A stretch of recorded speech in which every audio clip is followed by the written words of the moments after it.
अस्सलाम वालेकुम दोस्तों, क्या हाल चाल है। मैं हूं मुसद्दी खान और आप देख रहे हो बेटर स्टोरी। दोस्तों, पाकिस्तान की जो पीआईए एयरलाइन है, इसको ठीक करने की बजाय इसको फरोख्त क्यों किया जा रहा है, इसकी निजकारी क्यों की जा रही है। निजकारी मीन प्राइवेटाइजेशन, यानी इसको प्राइवेट किया जा रहा है, किसी दूसरी कंपनी को इसको बेच दिया जाएगा, यानी अब ये गवर्नमेंट के अंडर नहीं होगी। और इस वीडियो में हम ये देखेंगे कि अगर पीआईए की निजकारी होती है तो इसके बाद इसकी कारकर्दगी पर क्या असर पड़ेगा, और उसके बाद हम देखेंगे कि हुकूमत को जो पीआईए की निजकारी है इससे क्या हासिल होगा, और उसके बाद हम देखेंगे कि निजकारी के बाद पीआईए के जो मुलाजमीन हैं और असासों का इनका क्या बनेगा, और उसके बाद देखेंगे कि जो माजी में पीआईए की निजकारी की कोशिशें की जाती रही हैं वो कामयाब क्यों नहीं हो सकी। और आखिर पर हम ये देखेंगे कि जो पीआईए की निजकारी है इसका तरीका कार क्या होगा, और अभी ये किस मरहले के अंदर है, यानी ये बिकने के किस किनारे के ऊपर है।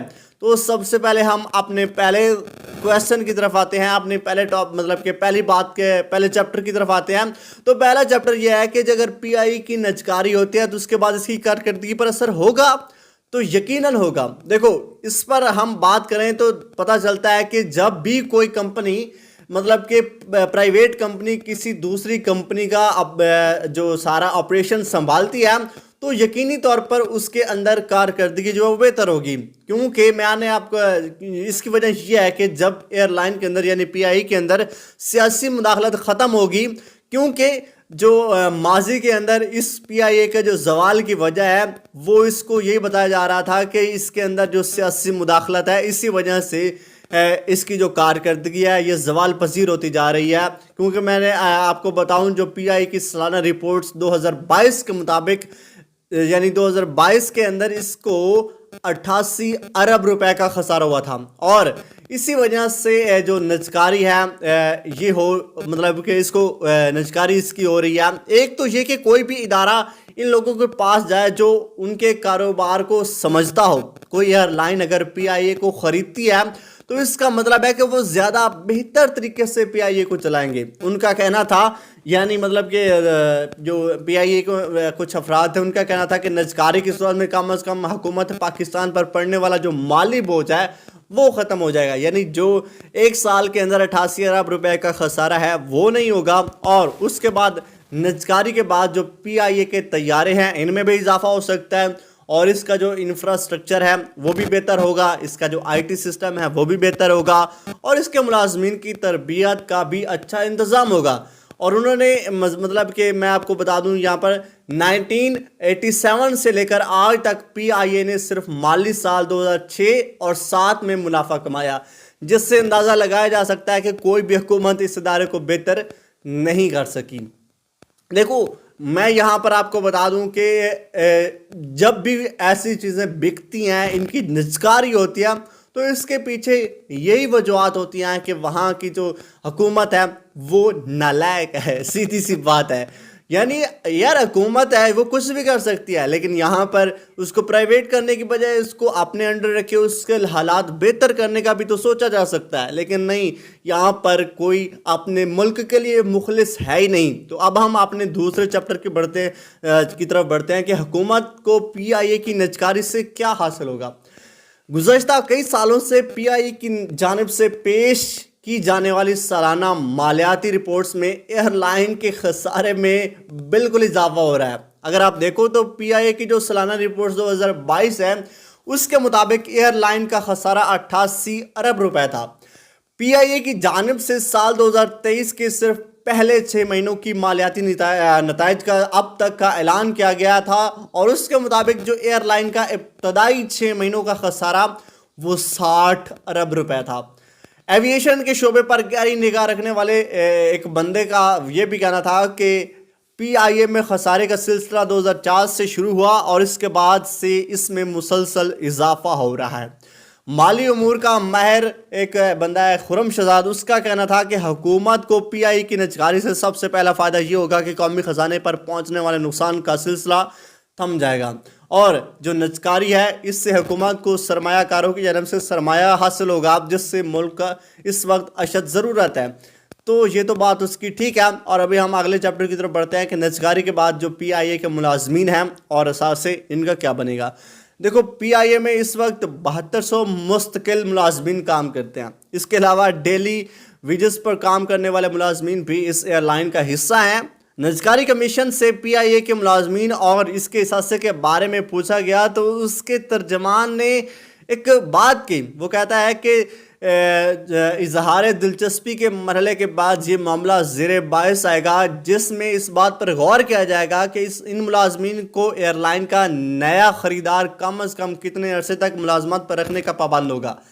ترجمان نے اثاثوں کے بارے میں بات کرتے ہوئے کہا کہ وہ کہتا ہے کہ اثاثوں کو علیحدہ کرنے کے بعد کچھ تو ہولڈنگ کمپنی کے پاس چلی جائیں گی اور کچھ پی آئی اے کے ساتھ فروخت کر دیے جائیں گے۔ ان اثاثوں میں پی آئی اے کے دفاتر، جائیدادیں بھی شامل ہیں۔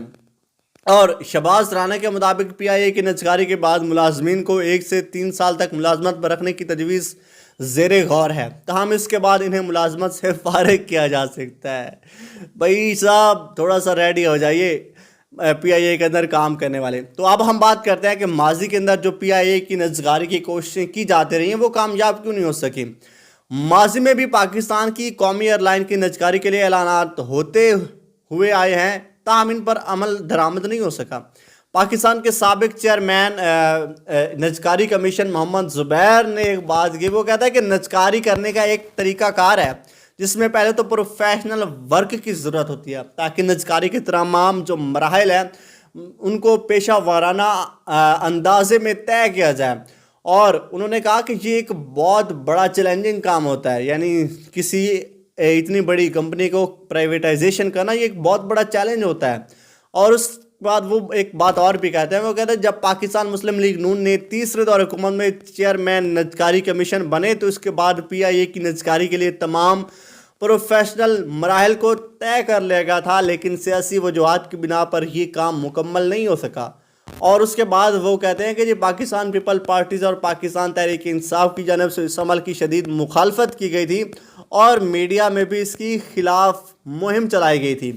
ایویشن کے امور پر گہری نظر رکھنے والے صحافی عمران اس حوالے سے کہتے ہیں کہ نواز شریف کے دور میں اس کے لیے سب سے زیادہ سنجیدہ کوشش کی گئی تھی، تاہم ان کی پارٹی کے اندر سے بھی اس سلسلے میں جو روڑے اٹکائے گئے تھے اور پی آئی اے کی نجکاری نہیں ہو سکی۔ طاہر عمران کے مطابق پی آئی اے کی نجکاری نہ ہونے میں عسکری مداخلت، عدالتی مداخلت اور سیاسی مداخلت تینوں کا عمل دخل ہے۔ اور انہوں نے کہا کہ اس کے علاوہ پاکستان کا عمومی ماحول سرمایہ کاری کے لیے سازگار نہیں ہے، اس لیے سرمایہ کاری پی آئی اے میں بڑی سرمایہ کاری کے لیے تیار نہیں ہوتی۔ ایویشن شعبے کے امور پر مہارت رکھنے والے افسر ملک نے ایک بات کہی، وہ کہتا ہے کہ ماضی میں پی آئی اے کی نجکاری نہ ہونے کی وجہ سے بہت سارے گروہوں کے مفادات ہیں جن میں سیاسی جماعتیں ہیں، پی آئی اے کی یونین اور حتیٰ کہ میڈیا بھی شامل ہے۔ اور اس نے مزید وہ کہتا ہے کہ پی آئی اے کا جو مالی خسارہ اتنا زیادہ ہے کہ کوئی بھی پرائیویٹ پارٹی اتنے بڑے خسارے والے ادارے کو لینے کے لیے تیار نہیں تھی۔